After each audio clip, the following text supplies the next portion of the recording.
host, Coach Lowry, better known as Savell, and I want to thank you for listening to our weekly podcast, You Going Pro Podcast, the number one podcast in the world that helps athletes develop proficiency and assist in their passion for the game they love. Today's episode is episode 40. We will be discussing what does it take to get drafted.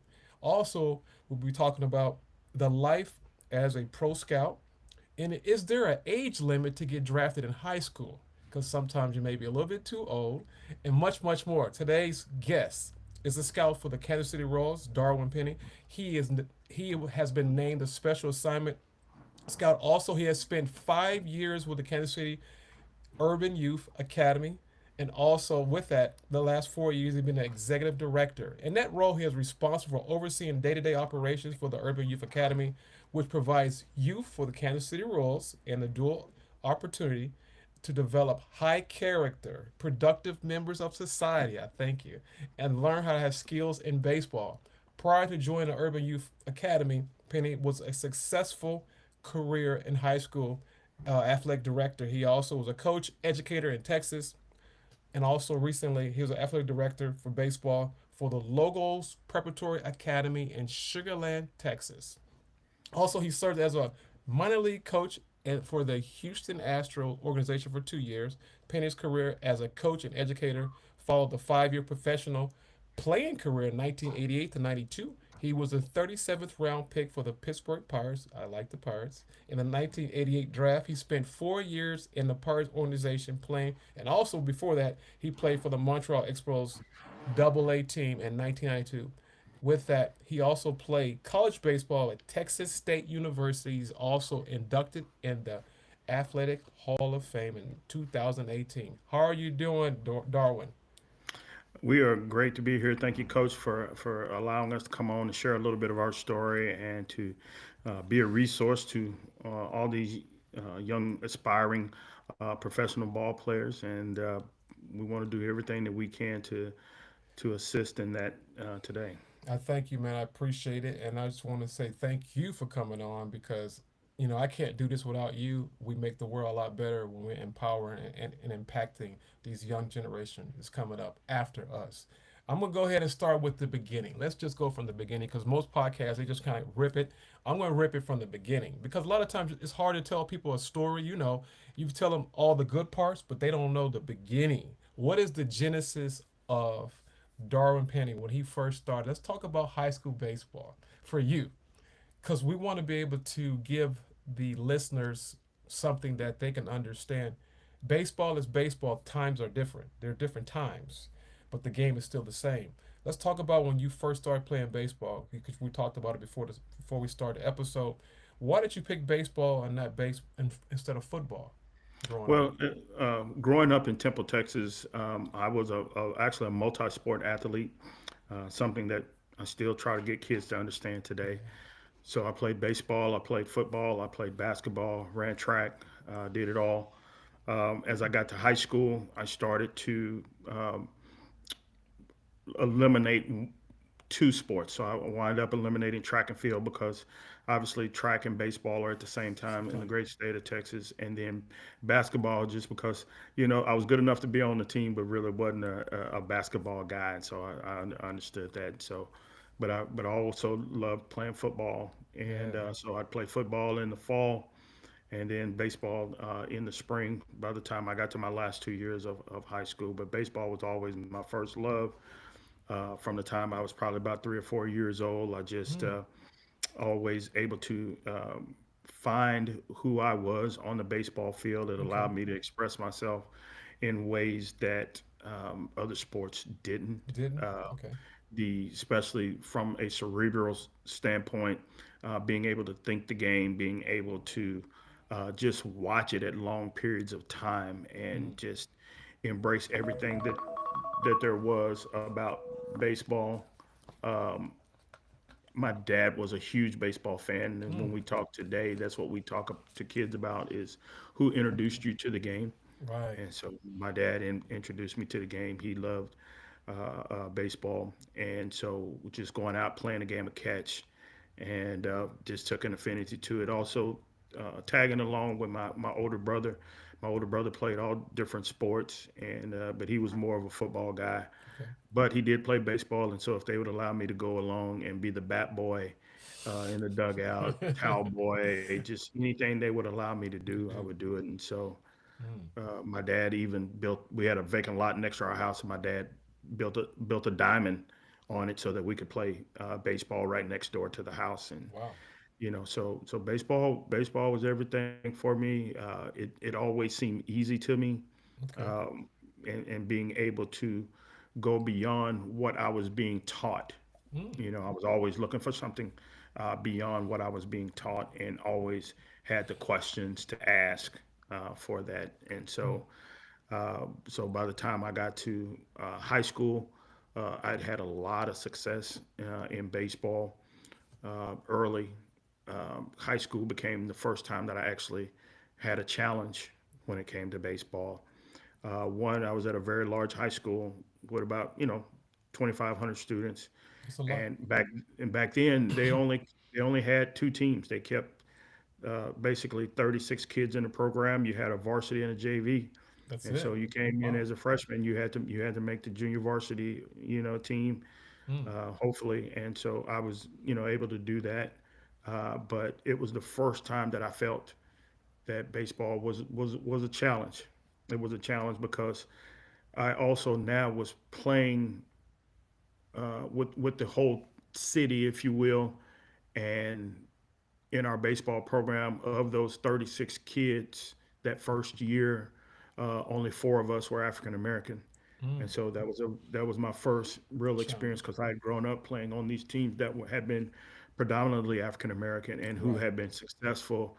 We had won, in probably the first 7 years of me playing local city leagues. We'd probably won about four city championships. So we Right. we played good. But when I got to high school, all of my friends were playing football and basketball and running Mm. track. I was the guy who Still was playing. still out there. Me and my cousin John, we were the only two freshmen African Americans that had made, and we had one sophomore, and then one guy who was a senior who were in the program, and the other two guys were on the varsity, and John and I were on the JV.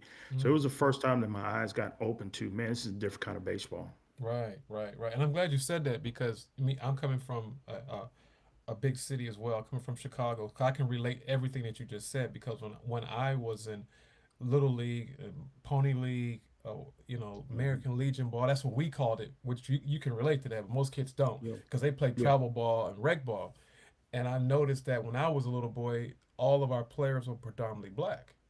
Now, doesn't mean that I lived in the city with all black boys, right. but the team was predominantly black. And then when you get to high school and college, it's a totally different culture shock.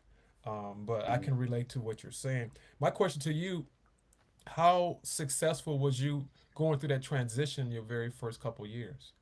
Wasn't successful at all. I played very sparingly as a freshman on the JV. I didn't feel like that there was an opportunity for me to actually compete for a job. I felt like the job was handed to somebody, and then the next thing I knew is that I was being asked to play a position that was not my natural position. I had been a shortstop, all growing up, even though my father was very adamant about me learning how to play every position, but Correct, I had correct. primarily played shortstop growing up, and I didn't feel like I was given an opportunity to compete for that position. I was slated to go and compete for second base, and Mm, so made it very, very difficult of just learning how the ball came off the bat on the other side, because the only part of the right side of the infield that I'd ever played had been first base, and so it was a little bit difficult, and so we continued to plug. I did play well in the opportunities that I received, mm-hmm. and then going into my sophomore year, my coach made a statement to me that I thought was kind of weird, because, like I said, I had played football and basketball also that freshman year, and he was like, "Well,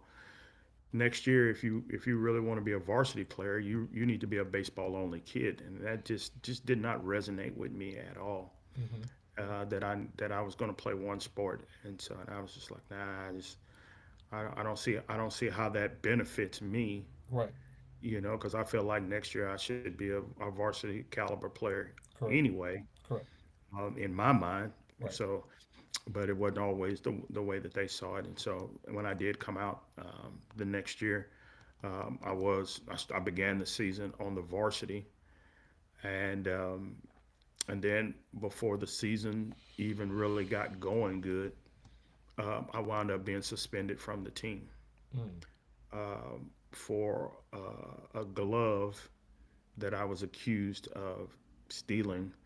But in reality, I had kept the glove in my locker overnight, just to find out whose glove it was, and wasn't Right. nobody's glove. And there was a particular senior at that time who didn't particularly care for me. Which I understand. Yeah. And I was feeling already ostracized by the upperclassmen as being a sophomore on the varsity. And now, at this time, I'm going to be the only African American on the team, Mm. because the guy who was a sophomore the year I was a freshman, his family had moved away. And Okay. so the other guy had graduated. So now here I am. And it was like they had a huddle and they had a click. And I'm like, man, why are these guys acting like this? And all these guys I've played up in the league against growing up, and they all know I can play. Hmm. But, I believe that I was a threat. And Right. all of a sudden, there was no real, like, okay, alternative discipline, or really to try to. I felt like I was railroaded, and next thing you know, okay, you're suspended, and I'm like, well, when is the suspension going to end? You're suspended indefinitely. And it's like, Mm. okay, well, okay, at some point in time, it's got to end.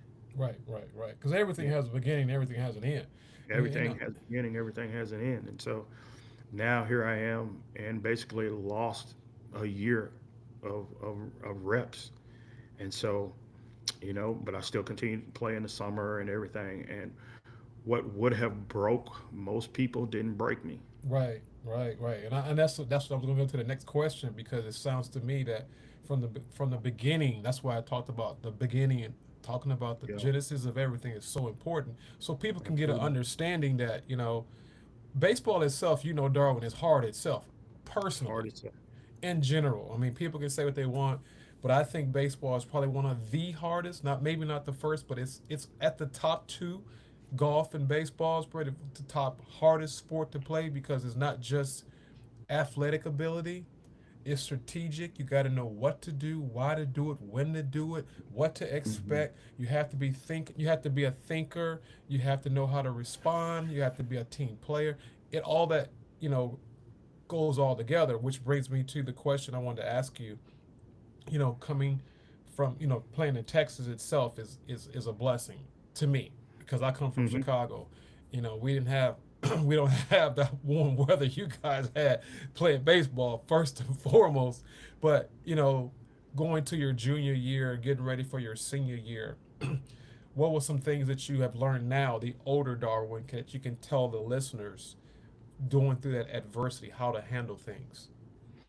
Um, One is to be persistent about getting answers to why certain things happen, but being respectful in that.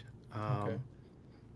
The next year, going into my junior, when I got to my junior year of baseball, I was carrying around and harboring the things that had happened the year before instead of allowing those things to go. And so when I showed up for the quote unquote tryout, Mm-hmm. um, the coach asked me to go with the JV. And I said, there's no Mm-hmm. way I'm going to go and play on the JV. I said, first of all, last year I was with the varsity before I was unceremoniously just, placed on all year, still wasn't even released from the team, but you're suspended, Um, and I said, it doesn't make sense. Okay. And I literally walked out of the coach's office, and I walked out with the mindset I'm probably going to transfer. Okay. To his credit, he called me back in the office. He says, "No, don't leave. Come here. Let's talk." Okay. Right. And he said, "Let's." He goes, "You know that you didn't play with the team this summer, and those are the guys who are going to get basically the first shot at being on the varsity." Mm-hmm. And I said, "Coach, I don't have anything to prove playing on the JV. He says, what you need to prove is that you're a team player. Mm. And so I had to think about it. The thing that I didn't want to transfer is because of the football program that we have. You know, football is king in Texas, and Oh so yeah. I didn't want to leave one of the best football programs in the state. Mm. But I did have options to go to the school in the next town over, or about half an hour down the road where my grandparents lived. I could do, but both of those would have been smaller schools. And but I did not want to not play football at Temple High School, Temple, Texas. I It's get just you. the greatest place to play football. And so I swallowed my pride. And Mm. so when I tell young people about sometimes you have to swallow your pride, I went out there and he said, if you go and just do well for the first part of the season on the JV, I'll move you up to the varsity. Yeah. Yeah. And so I swallowed my pride and I went out and I played on the JV. And so the first month of JV, I'm hitting like over 600, right? It's a joke, right? It's not even a challenge to me. And so I then went back in his office and I said, hey, I've held up to my part of the bargain. I need you to hold up to yours. And so I'm still frustrated from the fact that I'm not starting on the varsity, Right. much less playing JV. And so he started allowing me to then work my way back to the varsity and everything. And so I started double dipping. So Okay. I'd Yeah. get at bats in the JV game and then go and change uniforms, get in the varsity uniform, Mm-hmm. and do those things. And then still kept having to prove myself. And so, but it was the biggest challenge to me of just don't take the easy way out. Um, Mm-hmm. Swallow your pride. Mm-hmm. I had to swallow my pride. Um, Sit out here and still watching guys that I know that I'm better than Right. Right. play, Right. and become a cheerleader and be a team player. Right. Right, I had to learn out of that. But looking back at my younger self, now there's one part in here though that I did do to kind of goad the coach a little bit. That I said if I had to do it over, I wouldn't do it again. And that is, I joined the track team that spring. Oh. And so I'm like, if y'all gonna have me playing some of these games on JV, the track coach been trying to get me out there anyway. So I went out, and so I would leave. But it also put me in the best shape of my life up until I got to be a pro ball player, is Right. because I would go through football off season, the last period of the day, lifting weights, training, all of that. Then I would go to track practice. He would cut my track practice in half, and then I'd leave the track, headed straight to the baseball field, and I get there just time enough really for me to hit and get a few ground balls in. But I did that. Uh, I had to learn to respect authority in the position Mm. because my the guy who was the JV baseball coach, I had little to no respect for him Right. because I just didn't feel like he knew the game, and I didn't feel like they were trying to develop me. I think they were. Mm. I felt like they were trying to break me more than anything else. Yeah. But what I went through there, I wouldn't trade for anything. Yeah. Yeah. Yeah. Yeah. I didn't like it then, Mm-hmm. but I wouldn't trade it because it is part of what drove me so hard my senior year and into college. Mm-hmm. And so going through Wow. those first 3 years, most people wouldn't believe how great a senior year that I had. Wow. And That's so good stuff, man. That's good it stuff. is. Hey, brother, what you just said was so powerful because I knew it was a good story. 'Cause I didn't know the story, but as you're Yeah, talking about it, I'm like, there's something that goes on top of my head as you're talking. I'm thinking about a scripture. It said, "All things work together for the good for for those who those who love the love Lord the and are Lord, called are according called to His according to His purpose. purpose." I was Yes, sir. thinking about that Romans 8:28, and I was sitting there thinking, as you were talking, I'm like, you guys are listening to this show today. This episode is like, it's a life skill lesson, and it's also a character building lesson. And you Right. have to understand that everything happens for a reason. And you know what? Like we talked before we got on the air, I told you some stuff. Before I got on the air, and I'm like, man, when I was the younger me, Hmm. I needed some structure. I needed discipline. I need to be put in my place. I need to understand the importance of respecting authority. Period. Absolutely. Right. I'm gonna say And that because I'm gonna say it one more time, Darwin. you need to understand to respect authority because one day you're gonna be the authority figure. Yes. You know, you will reap what you're Yes. gonna sow. So if you're mean and ugly and hateful, disrespectful to authority, you will be reaping the same harvest that you're sowing to that person. Yeah. So I just want to throw That's that why. out there. That's why I But say I own up to my part in it. That last year, with my junior year, when me going out to track, yeah, I don't regret it because my track coach taught me how to run properly that year, hmm and it elevated my speed. That gave me another element to my game. right, So it worked out, right? So you talk about all things it working worked out. That together. even my decision to, like, I'm gonna kind of spite them a little bit, Right, right, right, because if I'd have been where I thought I should have been, and that was the starting shortstop on the varsity, I wouldn't even mess with track. right. It was But it it was but the it all helped concept. you for the future. Everything It helped you for the did, future. right. And then the track coach, I love the track coach because he was also my position coach in football. And Oh. so we had a really good relationship. He was the guy that was holding up the bloodstained banner for the brothers. And so he gave me an opportunity because he kind of hoodwinked me a little bit too, because he That's told good. me I was just going to only come out and long jump. And so it wound up turning into a whole track season. But That's good, um, man.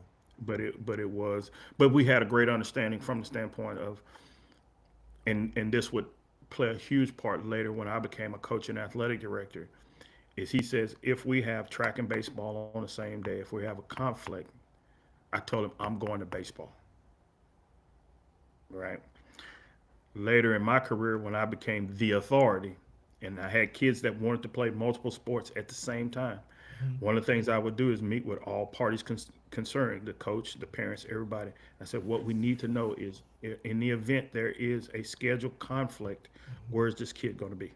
Right, right, Okay. right, Which sport is going to have the priority? I'm not here to tell you that you can't play both. right, right. I'm here to hmm say, what are we going to do when there's a scheduled conflict? I like Okay. that. I like I that. only had one sport that I told my kids that these two sports you cannot do simultaneously. And in the state of Texas, you can't play basketball, and high school soccer at the same time, Okay. because the schedule was that they played on the same exact nights during the same Oh, time of the year. okay. And I'm just saying, I'm It like, can't just work. it's not. I'm like, practice everything else. No. So, but kids that I had as a baseball coach that wanted to run track, all I ask them is, when you gonna get your track workout in? Are you gonna do it after baseball, or are you gonna do it before baseball practice? I'm here to support it. But Mm. we just, those are the things that we need to do. And then on the day that inadvertently, if there's a track meet and a baseball game on the same day. Now, if it's the district track meet, or if it's a regional track meet, state track meet, I guarantee you, I'm going to send you to that track meet, and Mm. we'll find a way to play baseball, Right, right. right? I like But that, man. but we had to. I think that it is, you, you get such a small window to be an athlete Right. in life. It is not our job as coaches, as administrators, as educators, or whoever, to tell a family what they can or can't do, to tell a kid what they can or can't do. I mean, we saw evidence of it this year in football with Right. Travis Hunter. Travis Hunter. Yeah. Who's to tell him what he cannot do? Right. I'm going to present it to you, but it's not mine to tell you that you can or can't do. Right. Let's see how we can work together and help you become the best version of you. And maybe playing two sports is you becoming the best version of you. You Right. might have to find out that you can't do it Correct. Correct. to get you Correct. where you need to be. I And like so that. that's what I look at when I'm trying to develop kids. How do I get you to be the best version of you? Sometime pain and suffering will send you to be the best version of you. That's right. That's Yeah. right. I You're right. see so many kids that break down now in college because they've never gone through anything prior to.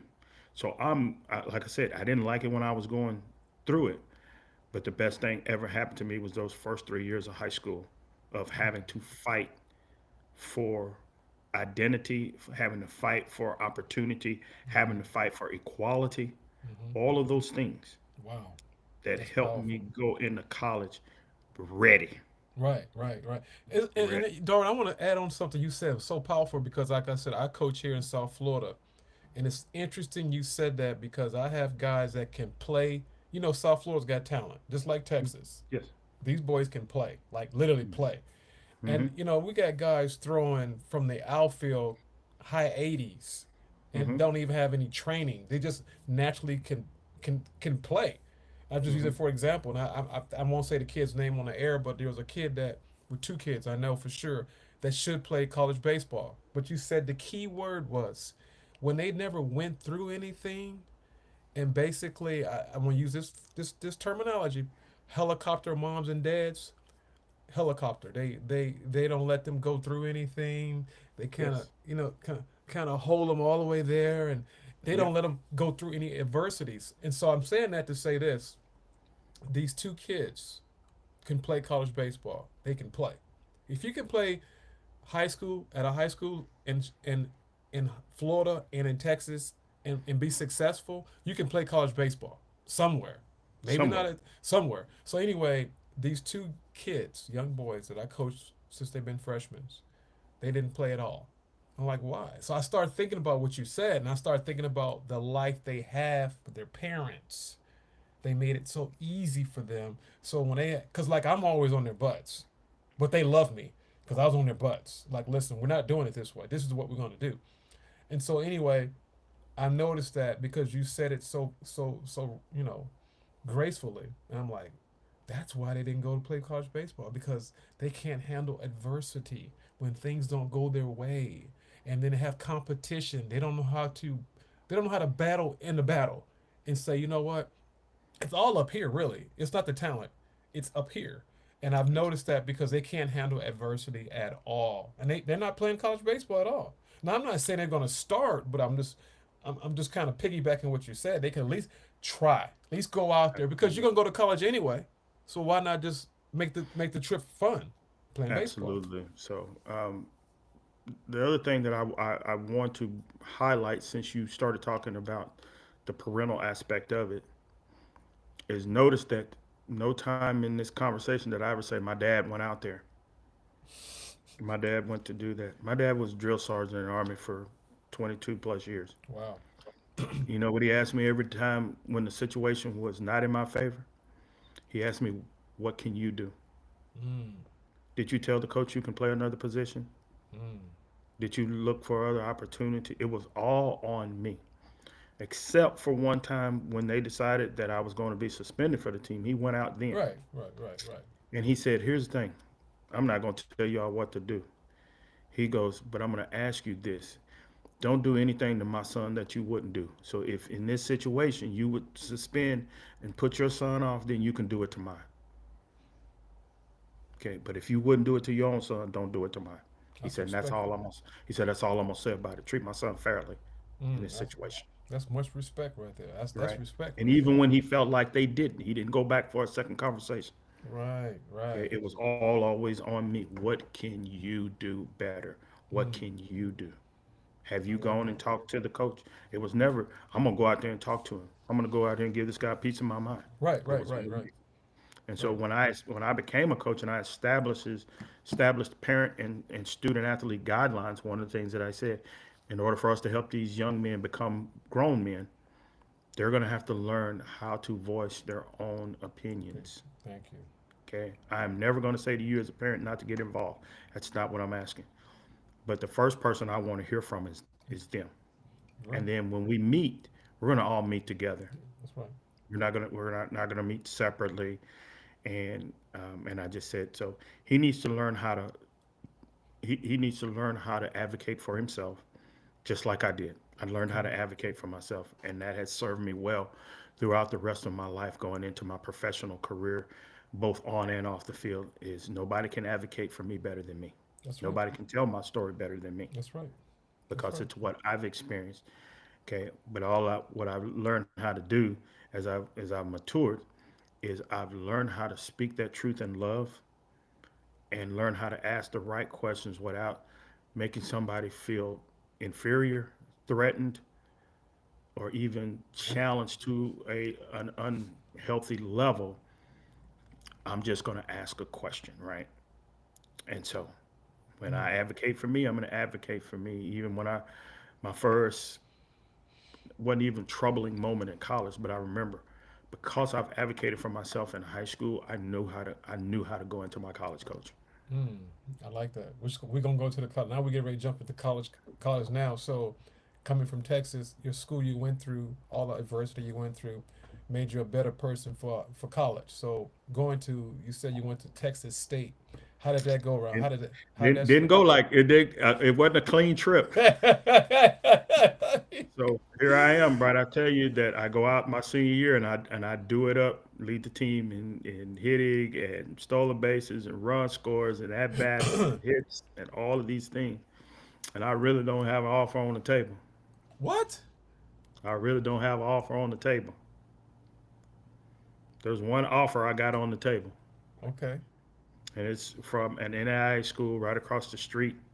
That's about 10 miles from my hometown, called Mary Baylor. Good Okay. school. Okay. Would never down the school, but my mindset of college was always to go away Okay. to school.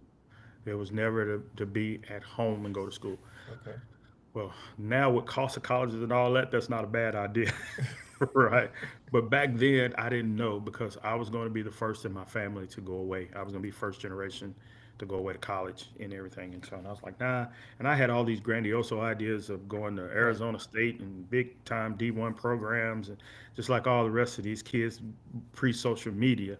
Right. But you had to write a coach a letter, you had to call or whatever, and I couldn't get anybody to return my calls or anything. And so I went into my high school coach's office and asked him, "Do you think I could play college baseball?" Now, it really didn't matter what he said, but I wanted Right. to hear it come out of Here. his own Right. mouth Right. Right. based on what we had transpired. And now that I've become the man, I want to hear from you. And so he said, "Yes." He goes, and I know Mary Hardin Baylor probably wants you to come over there. I said, "Well, I ain't going over there. I'm gonna tell you that right now." He goes, "It's a good program. Chuck's a good coach." And I'm not going over there because it's too close to home, right? Right. And he said, "Well, he says they have a tryout camp. When the pro scouts then the amateur scouts used to go around and have all these little open tryouts. And he Right. says, you ought to go down this place or this place." And so, anyway, and then there was a place that these guys were putting on a unsigned prospect type of camp called the Texas Nine-Star Baseball Jamboree, and they held it at Dallas Baptist back then. And so Okay. I drove to Dallas and I went to that camp. And the guys told me, he says, "I don't know how you don't already have a scholarship, but we're going to help you. We're going to help you get one." And so they wrote letters to schools, and the first school to respond was a school called Harding University in Searcy, Arkansas. Okay. So this is about 9.5 hours, about 500 miles from my hometown. But I didn't really care. I was like, I just want a chance to play baseball, right? Because now a little bit of doubt has crept in that I'm not getting offers. So maybe a little doubt has crept in, like, can I really play? Right. Right? In my mind, I know I can, but I'm like, okay, well then how come I don't have an offer? And I had schools that I had been accepted to that I say, you know what? I heard about this thing called walk on. I mean, just walk on to a school. Mm-hmm. But they called me, and I drove 8.5, 9 hours to go visit this school and to work out for this coach. Right? So there's no offer. Right? And I drive and I get up there, not the day before. I get up there that day and work out. Wow. Wow.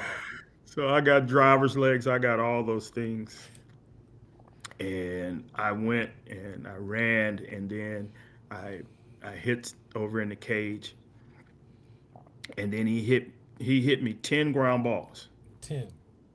10 ground balls, and he told me, he said, "I really need a third baseman, so I want you to take these ground balls at third base." He goes, "I got a returning all conference guy coming back to short." And so let me see. So I went over to third base and I took 10 ground balls, and he said, "I seen enough." And I thought, God, I'm gonna use the kid's word today. I suck. If this guy hit me 10 ground balls and I done drove all this way and he hit me 10 ground balls, I must really suck. I thought maybe college baseball is way tougher than I thought it was. Okay. And I'm over there putting my stuff in my bag, and he walks over to me. He goes, "I don't know what happened in the state of Texas, but," he's like, "I can't believe they let you out the state of Texas." He goes, "You can start for us right now." Really? Yeah, he goes, and here's what I can do, financially to help you, because it was a private school, and I was like, okay, coach, man, I don't care, man. Just tell me where I need to put my name, and I'll be back. I'll be back in about a month when school starts. So I go all the way to Harding University, Searcy, Arkansas. The only person I knew at the school, I actually had a cousin who was playing football there, and I get there and I play that fall, and it's the first year that I've been a baseball only kid, and I've had leaps and bounds, just development. My body also started to development. I went from a kid who was about 175 pounds in high school to about 190 pounds my freshman year in high school, my freshman year in college, and started every game there as a freshman. Hit 360 as a freshman, batting in the five hole, and you know, but we had a shortstop there, that returning shortstop that he had told me, who came to me and he goes, "You shouldn't be here." And I said, "Why shouldn't I be here?" He says, "You should be playing Division I baseball." He goes, he had transferred down to an NAIA school from the University of Arkansas. Okay. And he goes, "I played with them guys up there, man." And he goes, "I came down here so I could get more at bats so that I Right. could possibly get drafted or get signed by somebody." He goes, "I'm telling you right now, you better than I am right now." He goes, "You just need more experience." He goes, "There's no reason why you shouldn't be playing Division I ball." And I'm like, "Well, Coach Johnson was the only somebody who gave me a shot, really." Right. So, Right. Right. I'm like, "If I'm any good, they'll find me wherever you're at." He goes, "Yeah." He goes, "That's true," but he goes, "You should be playing Division I baseball." And so Mm. it kind of put a bug in my ear, and we then my decision was kind of made for me, because that at the end of before the spring ended, they told us that they were going to no longer have scholarships for spring sport athletes. And so baseball, softball, track and field, all those were not going to be Okay. have scholarships. So um, so now I have a decision to make. Right. And my first decision wasn't to leave. It wasn't to leave because, Wow. again, this guy's finna graduate. I'm gonna move into my Right. natural position, and this guy gave me a shot when nobody else would. So I'm very loyal like that. Right. Right. And so I went to the coach and I said, "Hey, can I come try out for the football team and earn a scholarship so I can stay?" Wow. And because I had watched the football team all that year, I'm like, I can go play receiver for these dudes. I, I can go play receiver for these dudes. Coming out of big Texas high school Right. program, I go play Right. receiver for these dudes. And I mean, because I'm not playing D1. This is NAIA football, right? All due respect with all the NAIA people out Right. there. Right. I'm like, I can go play right there. And he says, no. He goes, "You got a baseball career." And he goes, "And I don't want to see them taking a chance on you getting hurt out there or something."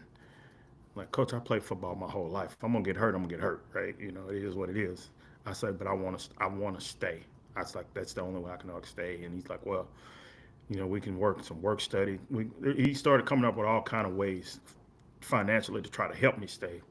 But I came home and I went to the Montreal Expos, had a workout at Blinn Junior College, and so I went to Blinn and I worked out there. And the coach told me, he said, "If you want to transfer, you can come here. We got a spot for you." So I went down there to Blinn Junior College. One of the Matter of fact, they won the JUCO national championship just this past year. So it's been a prestigious program for a long time. And Yeah. so I went and called the coach and said, "I'm not coming back. This is going to give me a chance to go to Division I and go play JUCO for a year." So I did. So I went and played JUCO for a year. It didn't go as smoothly as I had hoped it would, Mm. despite me putting up numbers and all of that. I'm back in the situation now where I'm the only African American on the team, and next thing you know, I'm moving positions again, and I'm wind up playing in the outfield. Wow. And so I do that, and then when it came time for signing day, everybody else seemed to be getting their opportunity to sign, and I'm like, "Coach, where's mine?" Right? I'm like, I was getting information from Arkansas and some other people, and he's like, "Well, we're still trying to work on yours." I'm like, "What do you mean work on it?" I'm like, "I'm out playing everybody else. Like, why you got to work on mine? Why is he Right. going to TCU and he's going to Texas Tech and he's going to A&M, he's going to U of H, Right. And where's mine? Mm. They working on it. He probably still working on it today. But it helped. But it helped you out from the beginning. Everything's helped you out. I mean, every time you say Everything the story, I gotta fight, right? I don't know if you ever watch old Five Heartbeats movie. yeah, yeah, And when the guy goes in there and says, every night I gotta fight to prove my right. love, Mm-hmm. every step of the way I've had to fight to prove my love for this game. Mm. No matter Wow. whether I was on the field, off the field, as when I started my coaching career, Mm-hmm. administrative career, even to this day. You Wow. know, I feel like I got to fight to prove my love. Nobody loves this game any more than I do, Wow. you know. I got to And so, throw out. Hold that thought. I'm gonna say something to you. It's a compliment. I just thought about something. Jackie Robinson. yeah, When you said you got to fight through everything to prove your love for the game, I'm giving you kudos because you just made it better for the next generation because you were able to hold the torch no matter no matter how hot the torch get, you still gonna hold the torch. I mean, and I want to tell you that. I mean, that's an honor, because this is what I believe. God puts us in situations for a reason, so we can be the better person that we think we should be, what God wants us to be, our purpose. And as part of the purpose, we have to go through that trial and that tribulation. And I can think of many things based on what you're telling me the story, and I'm like, man, this guy, God's got his hand all over this guy. But yeah, when you're young, you yeah. don't think about it. Man, you have no clue. I didn't have no clue that where God was directing me. And so, um, like I said, then I'm playing in a summer college league and still trying to figure out what am I going to do because I haven't signed with anybody. Okay. And I hear it all the time. These kids get all just blown out of shape because they're going into their senior year haven't signed. Well, guess what? I went into my senior year hadn't signed. I went into my after my sophomore year JUCO, still hadn't signed with anybody. And I'm playing a game, and I run into a guy who I had played high school against, and he says, "Where are you going next year?" And I said, "Well, I'm still undecided, right?" So we're playing at this other college that's not too far, and the coach there notices me because we're playing on their campus, and he's about to offer me a scholarship. He has me to come in, fill out a lot of paperwork and everything like this, but I'm going to wind up playing at one of the better, one of the good NAIA programs in Texas, and but that's we play a game about 2 days later, and the coach from Texas State comes in, and he's realized that I'm not signed because the kid that I had been talking to a couple of days earlier, he played at Texas State, and he goes and tells his coach, "You need to go sign this guy," right? And so the coach thought I was already signed because they had seen me play at JUCO, and they Okay. thought, this guy's a JUCO All Star. We're not gonna be able to get him. He's gonna be somewhere Right. bigger. And so he comes and watches me play, and he says, "We thought you were already signed while we hadn't already submitted anything to you, but Mm. can you give us 24 hours?" And I'm like, "Heck yeah, I can give you 24 hours." I give you 38 So hours if you want. yeah, he did. So the other coach was trying to get all of his numbers right at the NII school. He's trying to His get all his numbers. numbers right because he's trying to figure out. And I figured out what he was trying to do. He was trying to see how much academic money he could get first before he offered me any athletic money. Oh, okay. Right. And then he was Okay. also trying to get me in because I was a school that was probably about at that time probably about 1 maybe 2% minority. I And got so you. he's trying to figure out how much money I can get him without me having to do that. And back I then, get it. that was it was a big deal. And so Texas State comes in and says, "Look, hey, this is how much money we can give you. We got one request of you. We know you can play short. We know you can play third. We know you can play the outfield. We really need a center fielder." Wow. Wow. And I and the coach told me, he says, "I think that would be your best position shopping into pro ball." He Mm. said, "But it's up to you, whatever you want to do." Hmm. And so I thought about it, and so I decided I was gonna be a center fielder because I need this money that y'all finna offer me. And then it was like, who? Oh, I said, all I want to know. He's like, well, you need to come. I'm like, no. My one and only football recruiting trip on was to that school, so I knew about the school and everything like that. And I said, all I want to know is who's on the schedule before I sign. Who are you going to play against? I want to know that you're going to play against the University of Texas. I want to know that you're going to play against Texas A&M, Baylor, University of Houston, all of those schools, okay. because all of those schools should have signed me, Mm. and I want to play against them, and I want them to see what they missed out on. He goes, we got all of them. He goes, only two teams in the, which was the old Southwest Conference back then. Right. That's right. There's Big 12. He said the only two teams we won't play. He said we won't play Arkansas, and we won't play Texas Tech. I said that's fine. And so, plus who was already in our conference and everything. And so, that's how I did wound up at Texas State, and wound up going down there in the first year there. Set records that still stand today, and Wonderful. everything fell into place just beautifully. But to your point, this is where God's providence came in.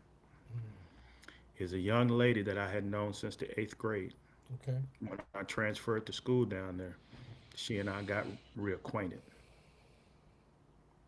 We've been married for the last 35 years. Oh, he said we've been married. I thought you'd going to say something else. Praise God. That's wonderful, man. You You know, threw me. You threw me. that's why that's why he sent me down there. That's a good one. You threw me a knuckleball there. I went thinking it was all about baseball, but the person that I needed to do life was there. Right. Right. Right. Right. Man, And that's so all of the other schools and the offers and the things that don't come in, it wasn't for you. who I needed to be to do life with was waiting Right. down there in San Marcos, Texas. And Right. so we've been doing life together for the Man, last 35 plus man, years. that's absolutely, So when you absolutely. say God has his hand on you, He got his hand on you. Yeah, man, but man, you that's a blessing, man. This is it's kind of like inspirational, and it's like a tough story, and but it's a great story. I like it because it reminds me of some biblical characters in the Bible, Meshach, Bendigo, and the bad Negro. yeah, I'm all sorry. of them. And all these, So I think about Daniel, thinking about you, and I'm thinking about all these characters in the think Bible. about Daniel. Think about Joseph. Joseph didn't do Oh, anything wrong, man. And nothing. here was Joseph. Potiphar's wife, Right. and he was thrown into the During end, but he made the best out of what of that situation, right? situation.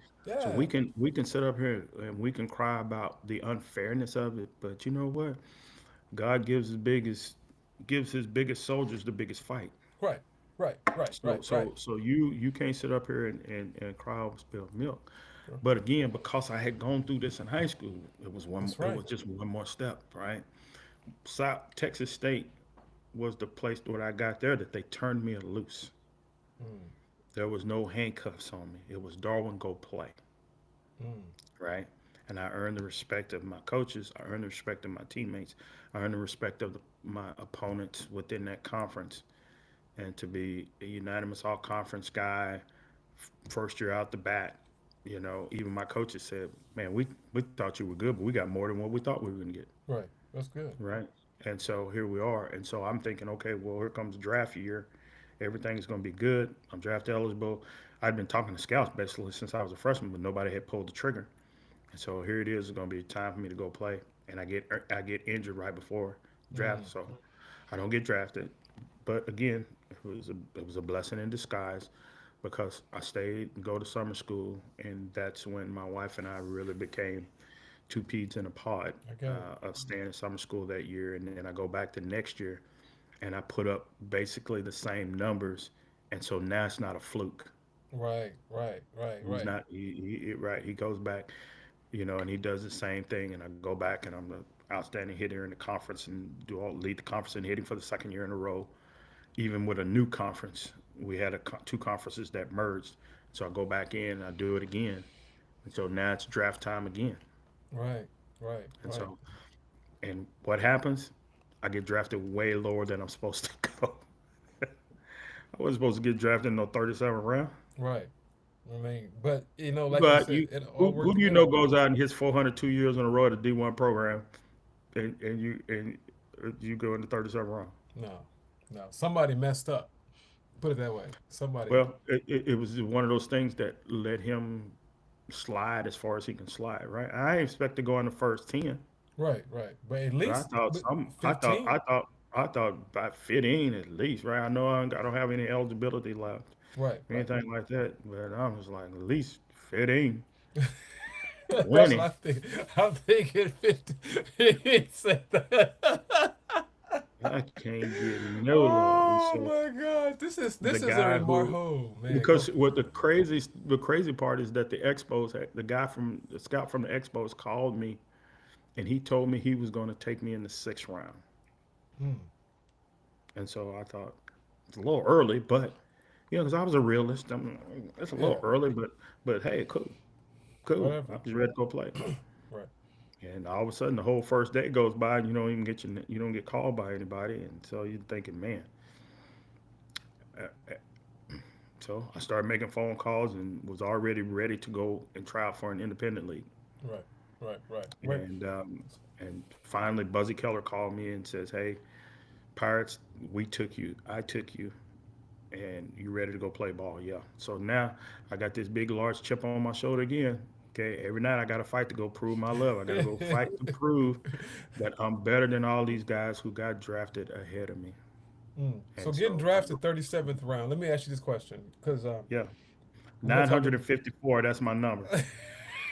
He said 950. Hey, but at least it's 954. Yeah, 954. It was 953 guys drafted ahead of me, You ain't right? gonna ever But forget there that. was also one Hall of Famer drafted after me that year, Who was that? Mike Piazza. Oh, okay, okay, Mike well, Piazza was drafted in the 1988 draft in the 62nd round as a favor to his godfather, Tommy Lasorda. right, yeah, Little did they know.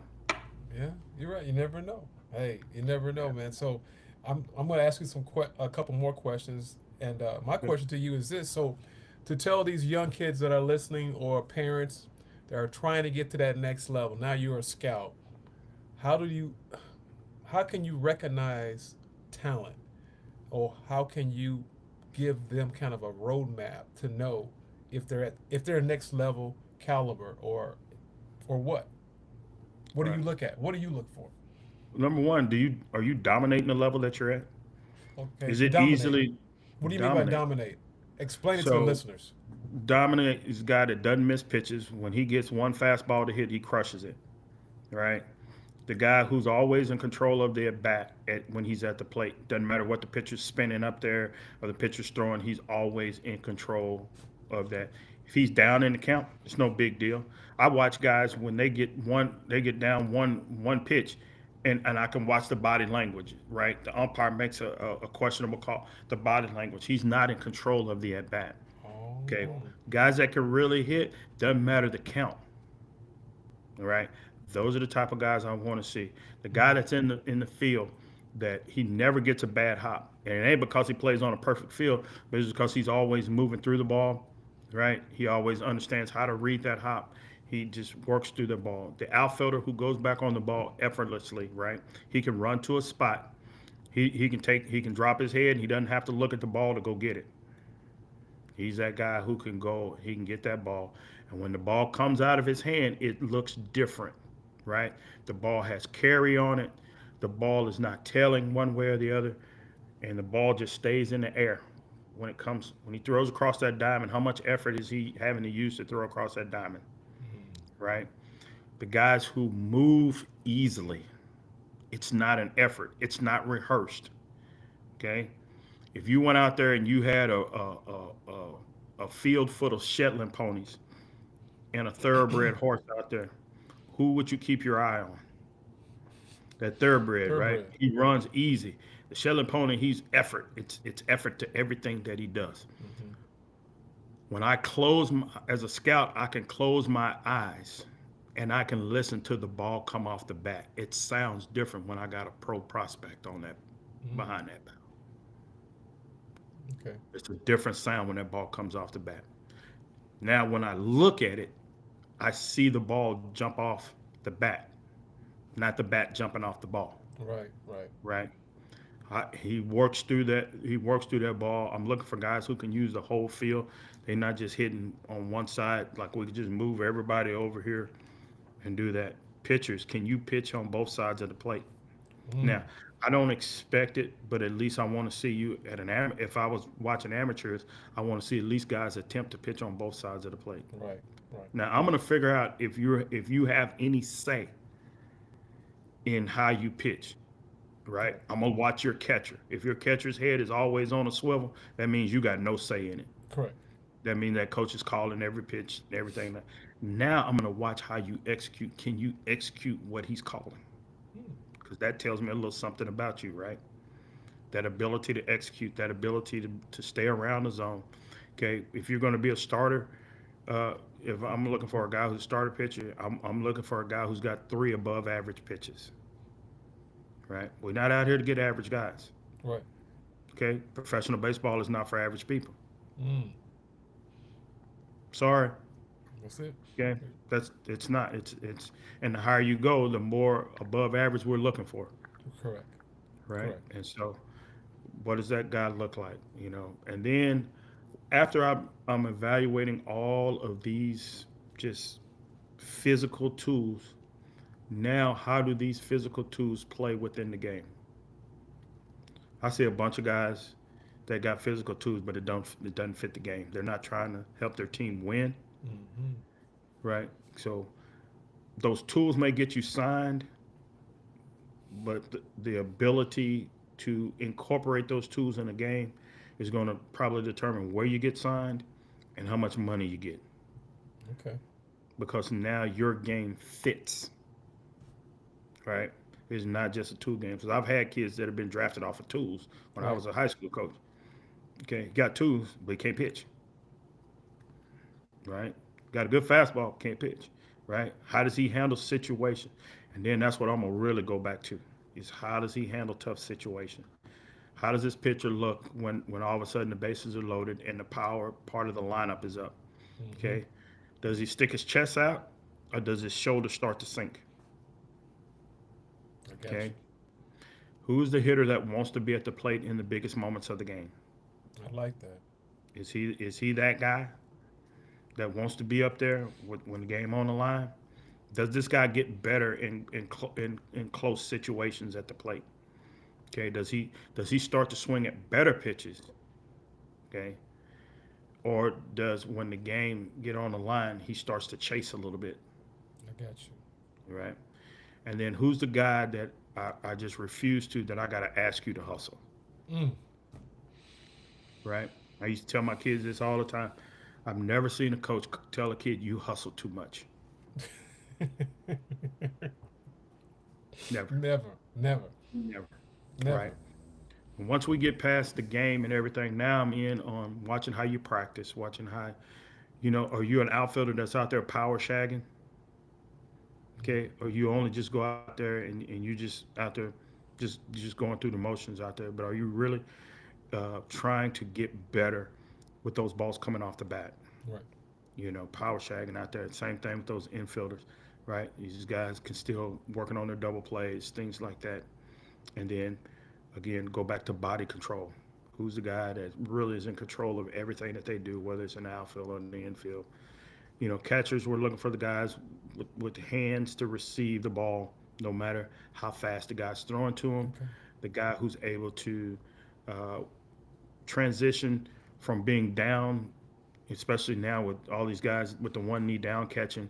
How fast can he transition to his feet? Okay, does the ball really jump out of his hand when he does like that, or is he got a strong arm but he's not quick, Okay. or he's got an average arm but he's really good on the transfer? I got you. Is a guy that can do that. And then for a catcher, he's got to be a leader back there. Yeah. Got to be a leader. Got to be a leader. Can't be Right. quiet. It can't be quiet. I don't. Again, if you're quiet but you speak in the right moments, I can deal with that. Okay. Okay, as long as you in charge back there. Okay. I don't need the false rah-rah guy either. Right, right, I don't right, need right. that guy. Okay, because I know what you're gonna eventually get exposed. The false rah-rah guys can't play. That's right. Right? He eventually gonna get exposed. That's right. Right? I had to tell one of my kids that one time when I was coaching in the minor leagues, and he was telling me about this guy. He goes, "That guy was the best player in my conference." I go, "No, he wasn't. You're better than him. You just didn't know it. You just don't know it. Man, that's You just good. That's you don't good. know. You don't know that you're better than him." I said he got everybody fooled. Right, He comes out and he has a persona and he right, jumps around. He right. jumps around. I said, "Do you notice he always throws the ball over the third baseman's head, Yeah, trying to make it look like he got a strong arm?" right, No, he's trying to hide the fact that he don't got a strong arm. He's just right. throwing the ball away, right? Right, I said when he runs the first, he's making all these noises going to first, but he's still 4-3 going down the line. right, right, right. It doesn't matter. He just made a Right? lot of noise. He That's just all. made a That's lot all. of Right. noise. So I don't need false hustle, right? I had a pitcher ask me one time. He says, "Darwin, you don't ever dive for balls." I said, "When you get a good jump on the ball, you don't need to dive." Right, right. See, guys that dive, the guys got bad jumps, right? There's a time I said if I need to and the game's online, I'll lay out. I got no Yeah, problem with it. right. I said, get a jump, right? You got to ask yourself, what's the situation right here? Right now, the best situation for me to keep that guy on first base. Correct, Okay, correct. keep the double play in order, That's right. right? I don't need to be Joe False Hustle right here. The guy's diving for ball's 10 feet from him. They're diving. Come on, man. He said Joe False Hustle. I like that one. Yeah, look I at those like guys. that. I like it. But guys who don't know the game get fooled by them guys. They get fooled by them. I don't get fooled by them guys, right? I Uh, read those guys. I'm like, no, I know you, Joe False you Hustle, read bro. you read you read the mail real quick. It don't matter how far you deliver it. I got it. That's it. I can see Once it.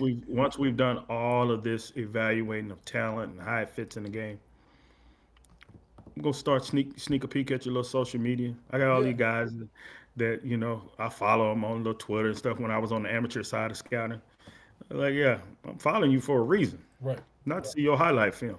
Right. Right? Hmm. I'm following to see who you are as a Who are you? person. That's right. Where's that Right? character at? Who are you really outside Before, of baseball? absolutely right. Because here's what we know: is if you are a clown with no money, when we give you a bunch of money, you're just gonna be a full three-ring circus. That's right. That's right. So it's Man, only gonna enhance what's there. So if that's you're a right. loving, giving, nurturing person, we're just gonna make you a philanthropist That's when right. we give you a bunch of money. That's right. And so those are the things. But if I was looking at a high school guy and I see his social media and he's making fun of some high school girl or whatever, that's some character flaws that you need to address. That's right. And so your your baggage, your talent better exceed your baggage, That's right. Man, right? that's heavy. I And mean, it, that's and it, good stuff. and right, and I've only seen a few people who their talent exceeds their baggage, Well, you've been but it around the eventually game. it eventually catches them. You've been Been around around the the game a game a long lot. time. Yeah, and you earned your stripes. Let's put it that way. Earned your stripes. Man, I've been taken to the woodshed more than once. He said, "I like it." He said the woodshed. I've been taken to I the love woodshed it. more than once. Hey, But they love. Hey, Darwin, they love this episode, episode 40. Hey, that doggone Darwin, Darwin. Boy, hey, I like it because you're being transparent and you're I'm being I'm and you, I'm I'm too old to be anything other than, right? And and I'm you're not gonna say genuine, right. genuine too. I'm 58 years old. I've been around professional baseball off and on since 1988. Um, I've been a coach. I've done everything you can pretty much do in this game, with the exception of I didn't play in the major leagues. Okay, so I've seen a lot. I've experienced a lot. I've sat in big meetings, discussed trades, you name it. I've been down to the DR to scout. I've been to Canada to scout, Mexico this year. I've seen ball players from multiple different countries. I've seen rich kids play this game. I've seen poor kids play this game. Okay.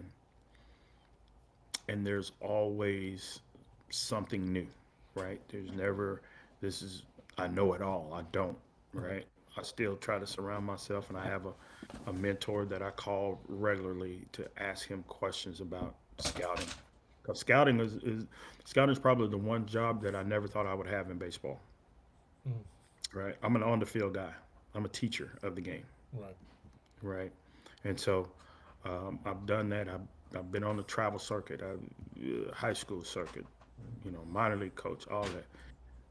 Coach summer college league, all that. Mm-hmm. Scouting is not what I thought, but it's from where I am at this point in life. It's a good fit, and then being moving last year from the amateur side to the pro side of scouting to where now we're talking about player acquisition and free agency and things like that. It's a good fit for me at Right. this point.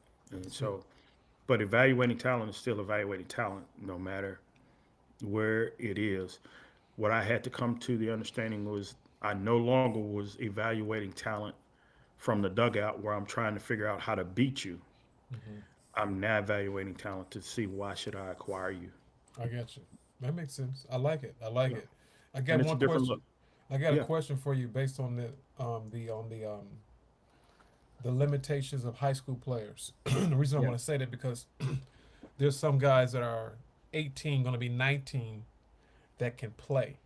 The Yeah. problem is they came from another country, which I know some scenarios now in Yeah. South Florida, and I want to make sure I put this out there. They need to know this. They're going to be 19 when the season is over with. So by the time the draft starts, are they too old to get drafted, or if so, what are their options? No. So I'm gonna say this. Our best player for the Kansas City Royals, we drafted him at 19, Okay. right? Bobby Witt Jr., right? Probably 2 days after he graduated high school, he turned 19. So he played his whole senior year as an 18-year-old. About 2 days after we drafted him as a 19-year-old. Okay. So for me, that's not too old. The guy that's too old for me. Once you get to about 23, that's that's to me when you too old to drown, Okay. right? But I would a 23-year-old draft for me is a guy that now there better be a lot of extenuating circumstances, like he missed 2 years because of injury or whatever, and he's rebounded from that injury. 23-year-old guys were getting drafted pretty regular here the last couple of years because we were still dealing with the effects of the COVID year. Right. I Right. think you'll see a lot of that start to work Right. its way back. But Right. as far as a high school kid being 19, no, if he's eligible to play, he's eligible to draft, right? The difference is your projection now is a little bit different, right? Because I know I'm sitting with a guy who's a full, he might have his man body on him already, Right. Right. Right. and I've seen guys might not be the complete man, but man enough. He definitely looked better than I did at 19, Right. and so. But I've seen those guys because it's not uncommon for these kids now to do what they call reclassify Yeah. and everything. State of Texas, you can't do it, but I know some other states that allow you to do that. Yeah. And so, um, at the end of the day, if you're draft eligible and you can play, that's all I care about, man. Okay. Can you Okay. play? Because I've got one now. I have a young man that was on my travel team from Mm, Cuba. So he's a refugee. He came over from Cuba to get from that bad circumstances. I mean, he was just mm, really really bad, and he hit like 500, a little bit right at almost 500, coming from Cuba. So mm, basically, he speaks very little English right now. He's a mm, senior now, and we talk quite a bit. And he's going to be 19, and that's all he talks about is baseball. But you got to understand they're from a different country, so mm. to come over here is a blessing for them based on the Absolutely. circumstances and everything. So I just want to throw that out there so when he's listening to this podcast, he can say okay, and then he'll know how to do whatever he needs to do because he can play. But like you said, Mm, the problem is he don't communicate very much because he don't speak very much English. yeah.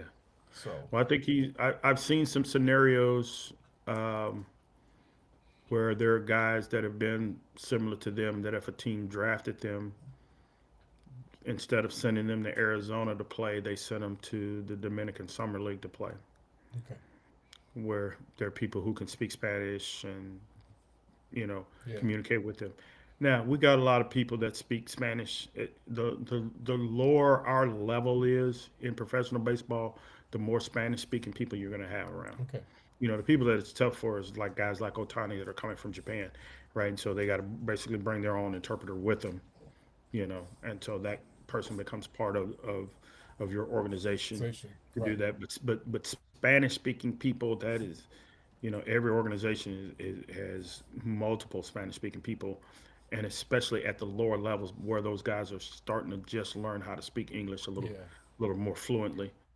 And Okay. so, and by the time they get to double A or triple A, if one of the people on the coaching staff doesn't speak it, there's probably another teammate that's Yeah. fluent in two languages and that can translate Right. and help them navigate the waters. Right. I wanted to ask that question because I also want a very good friend of mine, which we all know he played for the Boston Red Sox. Hmm. Um, and number 24, he played, and he don't speak a lot of English at all. And I know him very well. We're good friends, Manny Ramirez, Yeah. and he talks, but he's not fluent. And that's what I'm saying. So if he did it, I'm quite sure there's ways around it. And I know Cleveland drafted him back in the day, but very good Hmm. man, great man, awesome guy, awesome. So that's what I wanted to ask you, but I'm gonna get to the. I got a few more questions. I'm gonna wrap it up, but Okay. let me ask you this: Who is your Mount Rushmore for players? I want to know. This is a bonus here. Who is your Mount Rushmore for players all time? If you can give me 4 or 5, you can have a sub if you want. I want to know who are your Mount Rushmores and why. Um, Barry Bonds, Barry Bonds. because he's the best that I ever saw up close and personal with my own two eyes. He said it with my own 2 eyes. Hey, I'm gonna say this to you. He's mine too. Barry's on mine too. Barry Bonds, Willie Mays, because I believe if not for him moving from the Polo Grounds to Candlestick, Okay. he probably breaks Ruth's home run record first. Oh. Elite Gold Glove center fielder, way smarter than most people gave him credit for, and just unbelievable um, talent that was first derived in the Negro Leagues. Yes. Willie Mays. Hank Aaron, Hank Aaron. Number who I three. think is arguably the most underrated player in all of baseball history because he didn't play with the same flair and panache that Mays played with. But I want people to realize how great a hitter Hank Aaron was. Is if you took away all 755 of his home runs, he'd still have 3,000 hits. Wow. Wow. Wow. Ooh, that's That like drop the mic. Drop it. that dude, he when people talk about the great players, sometimes he gets left out sometimes because people think the home runs, but he was so much more than a home run hitter. 3,771 hits. Three thousand Right. seven hundred and seventy-one Right. hits. Right. So he's number three all time hits. Mm, Right behind Pete Rose and Ty Cobb. right. He's next. Right. And then he's got more RBIs, you know, than anybody else. Right. And only Bonds surpassed him in home run. So, like I say, Henry Aaron, he was a really good fielder. Uh, like I said, he made the routine catch look routine. He made the hard catch look routine, right? And so he doesn't get as much credit Yeah. as he deserves. One more. And then What you got? my next guy is going to be is going to be hard for people to imagine me throwing. A, so this any position, right? Right. Any position. Any position. Okay, okay. My next guy is Nolan Ryan. Oh. Nobody Oh. threw as hard for as long. You right. When he blew it out his last pitch that he pitched in the major league and he blew it out. That pitch was at 94 miles an hour, and that was after 26 big league seasons. And he was like 50, close to 50. 46. Jeez. Wow. When they talk about pitchers, because his stats are not as like some other people. Right. But I said 7 no hitters. You know, he's got like 17 one hitters that could have been no hitters, Right. right? He's got like another 20 something two hitters. It's ridiculous when you really go into the minutia of his pitching. 5,000 K plus strikeouts, you know, and he played on bad teams. Yes, he did. He When did. people say he was a barely over 500 pitcher for his career, I was like, because you haven't looked into the teams that he played. Those California Angels teams that he played for when he was striking out Right. 380 batters That's right. in a year, and they were bad. Bad. He was winning 20 games on bad teams. Okay, one year he led the league in ERA for the Astros, and he was 8-16 Right. That's right. because of the run support that he didn't He get. didn't get. And That's that's right. not taken away from any of the other guys that were just dynamic, Right. you know, the Bob Gibsons, the Right. people like that, and the Sandy Koufax and all that. But I'm like, nobody threw as hard for as long. Long. Now, we could probably say Satchel Paige did, but I Hmm. didn't get to see Satchel with my own two eyes. I got to Right. see Nolan Ryan with my own two eyes, especially as a kid growing up in Texas. Even on the he was then on the back end of Right. what we thought was the back end of his career Right. when he signed with the Astros in 1980, Right. and we thought, man, he's played He's, another 2 3 years. that's He, it. yeah, he played another 14 years. You know, it's just it's crazy. And I tell all the guys who are the elite biomedical scientists and everybody else, and y'all studying and we study getting pictures of getting hurt every day. Right. Y'all need to go talk to that man, and y'all need to find out what he was doing. And if that means make your pitchers go herd cattle or That's something. right. That's right. Because I tell you what, how do you throw that long, that Long. hard? I don't know. That don't make any sense. He I mean, didn't have to change who he was as a pitcher. He didn't go from throwing hard to finessing guys correct. Right. Right. He just throw. He's the same way. for 26 I years. didn't know he pitched that long, Darwin. 20, 20. I knew it was 20, but I didn't know it was 26. Yeah. He The brother came can up throw. as a 19, 20-year-old guy with the Mets, you know. Hmm. Just think about he was pitching in the big leagues before we walked on the moon and was still there after the space shuttle went up. he was still there. Hey, That it is was a blessing when I man, didn't think the guy was ever going to retire. it's hard for me, man, when you start talking around much more, and I know that I left a ton of people out, and some of my favorites I left out, you know. But those Yeah. are the guys, man. Like I said, Bonds, you're talking about a complete player, only guy with 400, 400, the only guy with 500, 500. And I saw him up close and personal being a Pirate, and just unbelievable. 190-pound Bonds was better than everybody else, just like 240-pound Bonds was. Yeah, you're right. And People act like he just got good overnight. he's been I'm good like, come since he's been on, with man. Arizona State. He was at Arizona State. The second round pick out of high school. Yeah, come on. This guy has been So good. You guys just big, had your eyes closed on him. He's been right? the same all the time. He's just been getting better. He's just elite, right? He's an elite guy. And so him like that. Like I said, Mays is the reason why I wanted to wear the number 24. Um, Hank Aaron. I still got my first little league glove that was a Hank Aaron model Wow. glove. He was just, and I can still remember him hitting 715. I was like 7, 8 years old when he hit 715. I remember that just as well.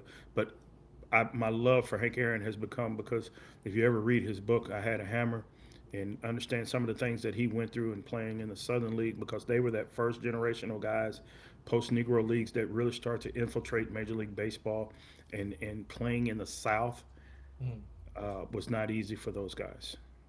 And wow. so and and all of what he endured. When you think about the hate mail that he was getting every day when he was about to break this record, and you can still go out and concentrate On the and not game. be a mental midget, and you can go out there. That's why he's my guy, man. Yeah, yeah. Just I'm for me. actually gonna get his book. Now that you said it, I'm gonna because I'm an I avid had a reader. hammer. Got to read it. I love to read. I'm gonna get his book, Yeah. man. And you know, I've got a couple more questions. Let me ask you the next Okay. question. Is this now? This is called the play of the day. We're getting ready to wrap it up. The play of the day. Any play that you've seen or went through or experienced yourself that you can share with the audience that we have never seen on ESPN. It could be something you've done or you coached or whatever. A play of the day. I'm a golly. All the time, I always tell people I wish they would have had the cameras then that we have today. And so, anybody that knows me knows I don't toot my own horn, but I'm gonna toot it this time. So, It's all right. so we're playing in Frederick, Maryland. Okay, which team we talking about? So I'm playing for the Salem Buccaneers. I'm playing Class A ball in the Okay, Carolina League, okay, and we're in Frederick, Maryland. okay. Prior to the game, I go out and do my normal inspection of the fence, Oh, and they've got a wood fence out there, and I'm thinking, okay, I wonder what this fence hold me See if I hit it, right? will it What this fence hold hold you? me? So I went and I kind of put my foot on it and just said, oh, okay. So one of my good friends, Todd Smith, we're playing, and he's pitching, and sure enough, the play that I had kind of saw in my mind in pregame, Okay. I take off and I put my foot about halfway up the fence. I jump and I hit it, and I springboard myself over the fence to rob the ball from going over the fence. Springboard on a wooden fence. Right. And if you ever watch Major League, Willie Mays Hayes kind of tries to do it, Right, except he kind of hangs over the fence. right. I never hung over. I went straight up. Just went boom, and then I pushed myself off the fence straight up, caught the ball, and my guy Todd Smith, who was pitching, was so excited. I robbed this guy named Luis Mercedes of a home run, and Todd was so excited that the pitching coach was yelling at him from the dugout, "Get on the mound and throw the ball." Now, it was robbing a home run, everything like that. What makes it a great play of the day for me is when I get into the dugout. My pitching coach, Okay, who don't like me, okay. says, "Darwin, that was a hell of a play." My manager at that time was a guy by the name of Rocky Bridges. Okay. Rocky had been around baseball since the 40s because Wow. he'd actually played with Jackie Robinson. Hmm. Rocky told me he had been a AAA manager for about 20 years prior to being our A ball manager that year. He said, "I've been around the game at that time for 40 plus years." He goes, "Might have been the best catch I've ever seen." Wow.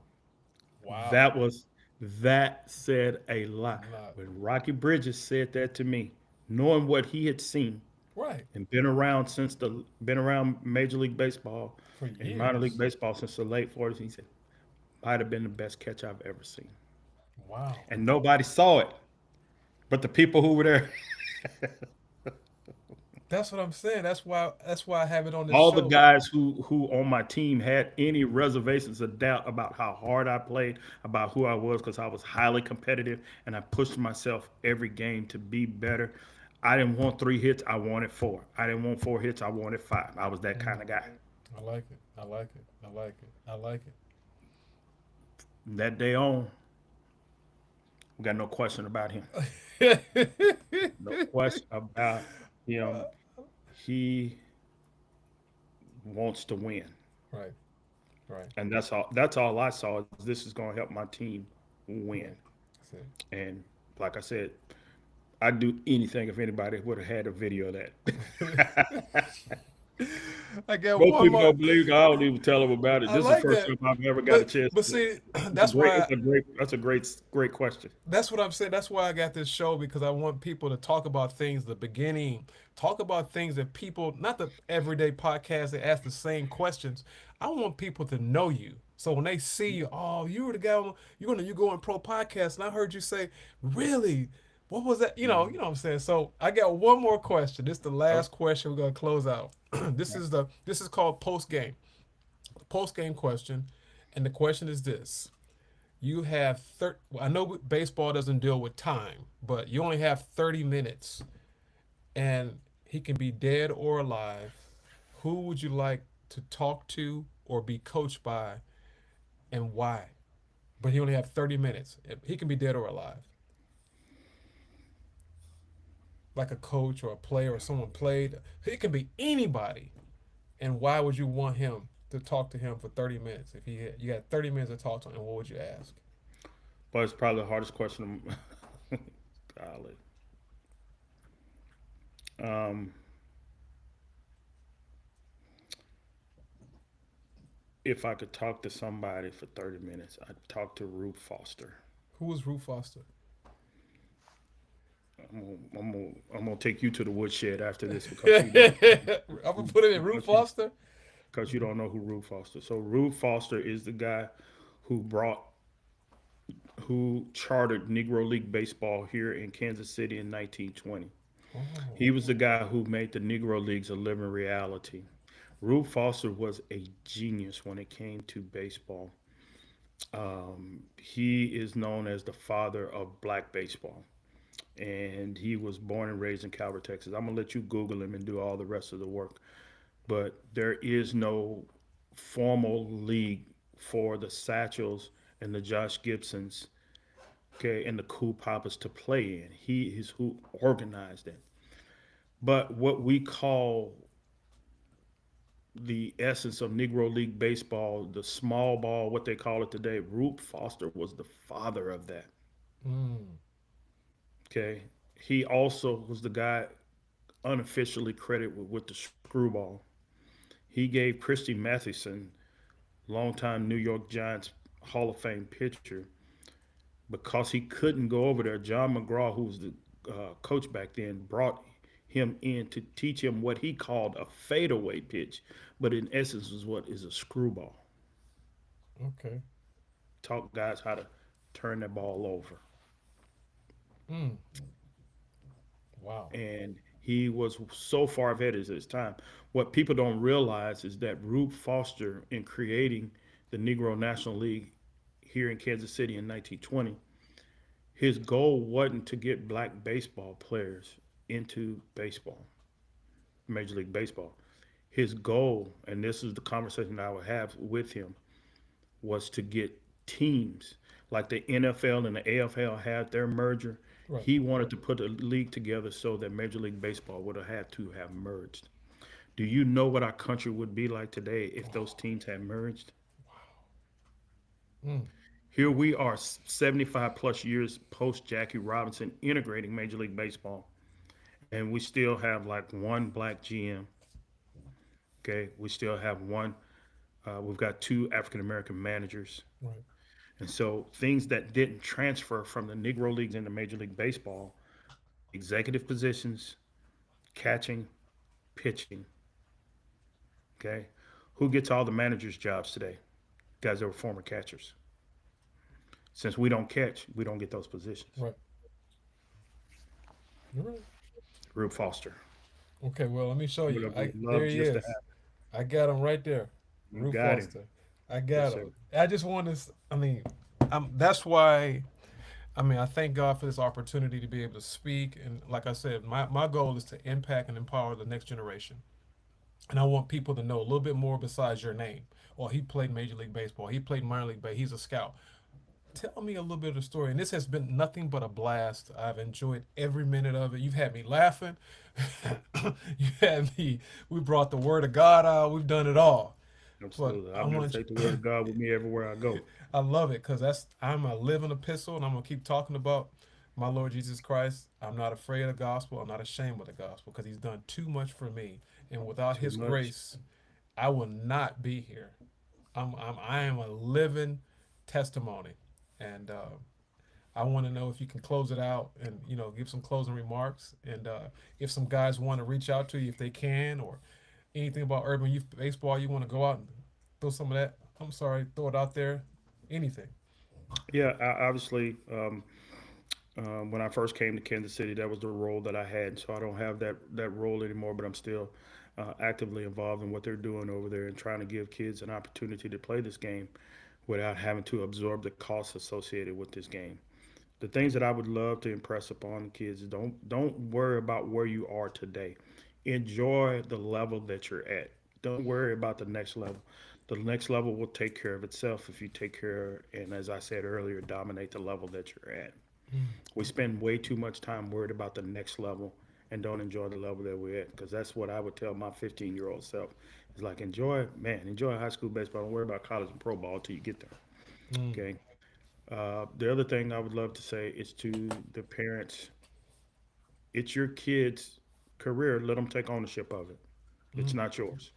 I've already had my chance to play, so I don't try to integrate what I did on somebody else unless they ask for it. Okay. And so let your kid forge their own way. Don't be so quick to try to pave the way, because right now you're trying to get them to go right, and really the best route for them may be to go left. That's right. And so they'll encounter something that they need for a later date. Mm. If you can't smile every day when you go to the ballpark, you're in the wrong sport. I Okay? love it. Go find something that you can smile at. Right. This is why you play the game. It puts a smile on your face every time I think about it, and then understand that love that it takes to play this game. Mm, Don't play the game just because you're good at it. Play the game because you love it, mm. right? And that's for me. Is my love for this game has no end to it. I love it. And then I'll leave you at this: trust in the Lord with all your heart and lean not to your own I understand. understanding. In all thy ways acknowledge Him; He shall direct thy path. Man, boy, you just, whew, whew. I just want to say this. You just said my very favorite scripture. I just told me and my wife talked about this last night, and you hit it. You've hit stuff that people don't even know about me. That's my very first scripture, very number one scripture that I think about before anything. Proverbs 3, verse 5 and 6. Trust in the Lord all thy heart. And Yeah, you hit it. that's my wife's favorite scripture. Mine is Matthew 6, right? 33. Seek ye first the kingdom of God and all of its righteousness. And all these All things these shall be things added added to you. unto Do you. not worry about tomorrow, for tomorrow has enough worry of its own. That's right. But hey, brother, it's been a blast, man. Yeah, I'm absolutely. I'm closing out, and I want to say thank you again. I appreciate it. You have been, I would say, a truckload of information. Let's just put it that way, a truckload of information. We've got inspiration, we got revelation, we got the Word of God, and we also got baseball information. With that being said, I asked everyone that listens to the show. This is episode 40, by the way. Darwin Pennye, as I hope I pronounced it correctly. And I want Absolutely. Like a penny in your pocket. Pennye, and I want to make sure you guys understand the question I always ask everyone at my show, closing out: where are you being led? LED. Are you being led to go north, south, east, or west? What direction are we going in? Darwin gave such powerful insight today, and the L stands for listen. Did you listen to all the information that he was saying today? God said he's given us ears to listen. So faith comes by hearing, and hearing it over and over the word of God. Next letter is E. What does E stand for, Darwin? I'm glad you asked. Execute on what you just listened to. Because remember what Darwin just said. He said, dominate the level you're at. And God wants us to dominate. Genesis 1:28. He has created us to dominate on every creeping thing upon the face of the earth. This is Coach Laurie, LED. Listen, execute, dominate. Thanks, Darwin. Have a blessed and prosperous day. Hey, thanks a lot, brother. Have a great day. All right. Thank Love you, you. sir. You're welcome, man. Bye bye.